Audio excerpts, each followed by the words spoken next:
হয় এখান থেকে শুরু হয় বজ্রপাতটা এবং ভেঙে পুরো ভাগ হয়ে অনেক অনেক ঘরে ভাগ হয়ে ঢুকে পড়ে। দেখুন পুরো বোর্ড থেকে শুরু করে পুরো ল্যাবের বা পুরো ঘরে মনে হচ্ছে পলাশির দ্বিতীয় যুদ্ধ হয়েছে। দেখুন পুরো একদম কি অবস্থা।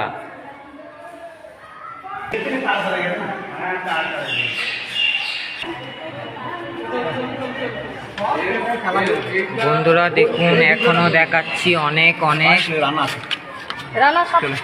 দেখুন কিভাবে পুরো ছাদকে ফাটিয়ে দিয়েছে বিদ্যুতে। দেখুন পুরো ভাঙচুর একদম অবস্থা।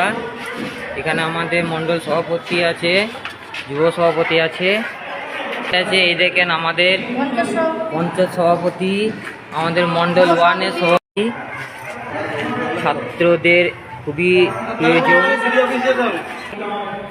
এখানে আমাদের স্কুলের হেডমাস্টারও আছে। এটা আমাদের খুবই প্রয়োজনীয় একটা শিক্ষার ক্ষেত্রে খুবই প্রয়োজন।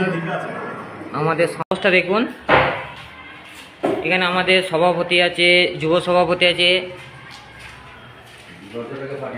দেখুন কি অবস্থা, চারিদিকে এমন অবস্থা যে মনে হচ্ছে যে এখানে ভাঙচুর হয়েছে, এরকম অবস্থা। কি অবস্থা দেখেন এখানটায়, এত খারাপ অবস্থা। বিদ্যুতে বজ্রপাতের মানে এত পরিমাণ প্রচুর পরিমাণে লোকসান ছিল, গর্জনের প্রভাবে এগুলো অটোমেটিক ভেঙে গেছে। এই কাঁচগুলো ভেঙেছে, যে গর্জন একটা ভাইব্রেশন হয়, সেই ভাইব্রেশনের চাপে কাঁচগুলো ভেঙে গেছে। অবস্থা দেখেন পুরো দরজা অবধি ফাটিয়ে দিয়েছে। এখানে একটা ল্যাব আছে, এটা ফিজিক্সের ল্যাব।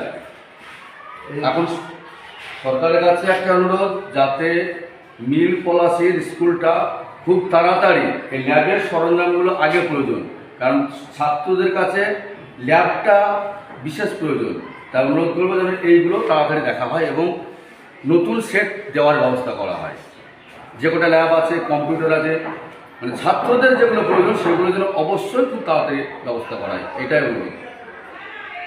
কারেন্টের তারে